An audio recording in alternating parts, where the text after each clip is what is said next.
Le FC Barcelone est en trêve internationale comme l'ensemble des clubs européens et pendant cette phase de 10 jours devra emmagasiner suffisamment d'énergie pour affronter les 12 matchs en 6 semaines qui l'attendent avant la Coupe du Monde.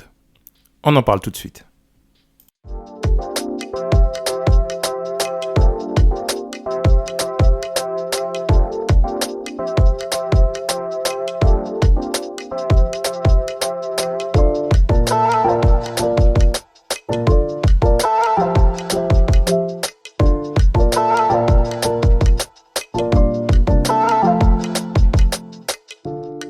Bonjour à tous, bienvenue sur Barça Today. Aujourd'hui, nous allons parler du calendrier du FC Barcelone après la trêve internationale, car grâce à la compétition des compétitions, la Coupe du Monde de football, qui démarrera à partir du mois de novembre, à partir du 21 novembre, et ce pendant un mois au Qatar. Grâce à cette belle compétition, eh bien, le calendrier a dû être resserré. Habituellement, la Coupe du Monde a lieu pendant l'été, donc après les compétitions nationales, donc après les différents championnats, et donc comme ça, les joueurs peuvent se consacrer au tournoi, terminer le tournoi, partir quelques jours en vacances et revenir ensuite pour reprendre un championnat complètement normal. On connaît tous l'histoire, compte tenu de la localisation de la Coupe du Monde au Qatar, ça ne pouvait pas se faire pendant l'été, bien trop chaud évidemment. Donc, très bonne idée de mettre la Coupe du Monde au milieu, en plein milieu d'un championnat. Ce qui oblige donc tous les clubs à faire des efforts. Donc le Barça ne sera pas le seul club à être en difficulté, mais il sera quand même partie des clubs les plus touchés parce que c'est une équipe en reconstruction, ça ne tombe pas forcément au bon moment pour un club comme le Barça. D'autant plus que pour cette trêve internationale, le club va perdre 18 joueurs en tout. 18 joueurs de l'effectif sont des internationaux. Donc, qui jouent en France, en Espagne, en Pologne, et en Côte d'Ivoire. Enfin bref, on a, et c'est pour cela que cette équipe est si forte, c'est parce que chaque joueur qui est dans l'effectif du Barça, que ce soit les jeunes comme les moins jeunes, sont des internationaux, les moins de 21, l'équipe A, donc on a des joueurs de qualité, et forcément, plus on a des joueurs de qualité internationale qui peuvent jouer des compétitions pour leur propre pays, et plus on a des joueurs qui partent pendant ces périodes-là. Donc ça fait quand même beaucoup. On va regarder dans le détail un petit peu ce qui va se passer pour ce calendrier du Barça. Alors déjà, premièrement, on finit donc, on attaque la trêve internationale, second du championnat. Malheureusement, le Real a remporté son derby, et donc le Real, qui a fait finalement le plein de points, le Real a fait 18 points sur 18. Donc ça va être une Liga extrêmement compliquée, on en parlera peut-être en détail. Ça va être une Liga compliquée tout de même à aller chercher. Hein. Si le Real ne faiblit pas, ça veut dire que le Barça ne doit pas faire de faux pas pendant quasiment toute la saison. Donc il faut être plus que parfait. Malheureusement, le Barça a commencé par faire un premier faux pas avec le Rayo Vallecano. Et donc on a 2 points derrière, donc 16 points sur 18 possibles en 6 matchs. Ce qui n'est pas si mal que ça normalement. Donc on va être à l'affût des faux pas, et en même temps ça s'évertuer à faire le meilleur football possible pour gagner toutes les parties. Donc cette pause, 12 matchs en 6 semaines, comme je vous l'ai dit, avant la Coupe du Monde. Les joueurs vont revenir forcément de trêve avec le fameux virus FIFA, qui est le virus qui frappe chaque année. Chaque fois qu'un international part avec son équipe nationale, il revient soit fatigué, soit blessé.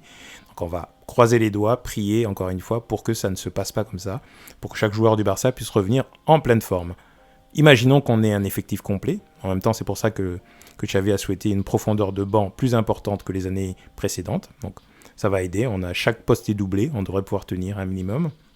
On devrait normalement avoir les moyens d'affronter ces 8 matchs de championnat et 4 matchs de Ligue des Champions.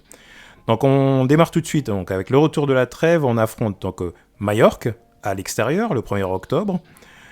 On repart ensuite affronter... on affronte l'Inter de Milan en Ligue des Champions le 4 octobre, date à cocher dans votre calendrier, là, si vous mettez une petite pierre ou une croix, match extrêmement important, puisque vous savez que la qualification va certainement se jouer entre l'Inter et le Barça. C'est probablement pas avec le Bayern, même si on espère quand même battre le Bayern à domicile, clairement.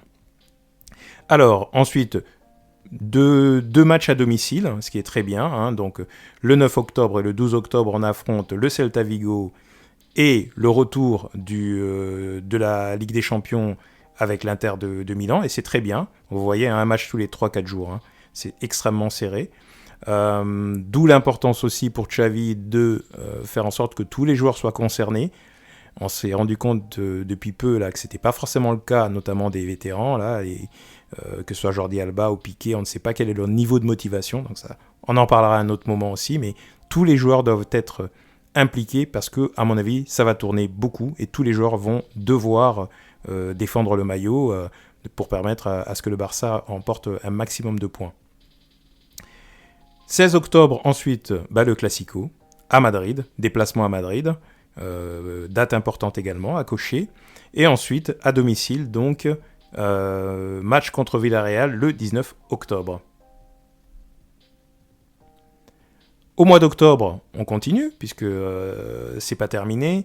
Le FC Barcelone affronte le 23 octobre l'Athletic Bilbao, qui est pour moi quand même une de nos bêtes noires. C'est une équipe qui est très difficile à affronter, qui est très difficile à faire tomber. Donc pareil, j'espère qu'on aura tout notre effectif au complet.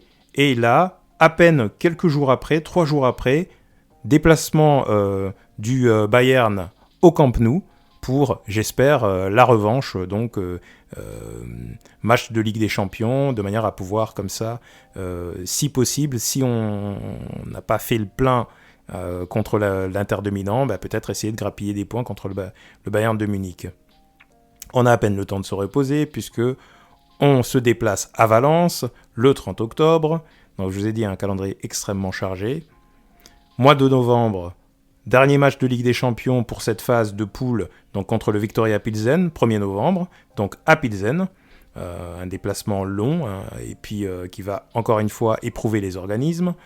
Et puis ensuite, heureusement, 2 matchs à domicile, le 6 novembre et le 9 novembre, contre Almeria et Osasuna, qui devraient être normalement des matchs un peu plus abordables, avant donc, du coup, de s'envoler pour la Coupe du Monde, donc nouveau break. Et donc les Barcelonais, enfin les internationaux du Barça, vont pouvoir rejoindre leur équipe nationale et donc participer à la compétition qu'on suivra également sur Barça Today, évidemment, puisque il y a beaucoup de joueurs du Barça qui vont jouer dans leur équipe nationale. Donc, vous voyez que c'est un calendrier très chargé, il y aura de la fatigue, ça va être très intéressant à suivre. On va essayer de suivre tous les matchs et on ne fera peut-être pas des avant-matchs et des débriefs pour l'ensemble des matchs, mais probablement les matchs les plus importants parce que la fréquence est beaucoup trop élevée. Mais si c'est vraiment intéressant et s'il y a des choses, si le Barça a un rendement super intéressant, un très gros rendement, c'est-à-dire qu'il cartonne dans l'ensemble des matchs, ou à l'inverse, si le Barça est en difficulté, on sera bien amené à en parler sans aucune difficulté. Au retour donc de la compétition internationale, donc ce sera fin du mois de décembre, reprise d'ailleurs le 31 décembre, je crois, avec le derby espagnol. Donc en retour de la Coupe du Monde, on attaque tout de suite avec l'Espagnol Barcelone. Donc ça promet de beaux matchs.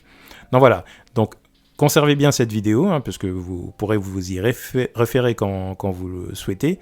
Je vais poster le calendrier également sur la page Twitter, sur le Twitter de Barça Today comme l'Instagram. Donc je vous mets également les adresses dans la description de la vidéo, comme ça vous pouvez aussi suivre Barça Today sur Twitter. Je suis essentiellement présent sur Twitter quand même, et sur Instagram, de manière à pouvoir vous référer à nouveau à ce calendrier. C'est toujours intéressant de l'avoir dans la poche. Merci à tous, et je vous dis à très bientôt sur Barça Today.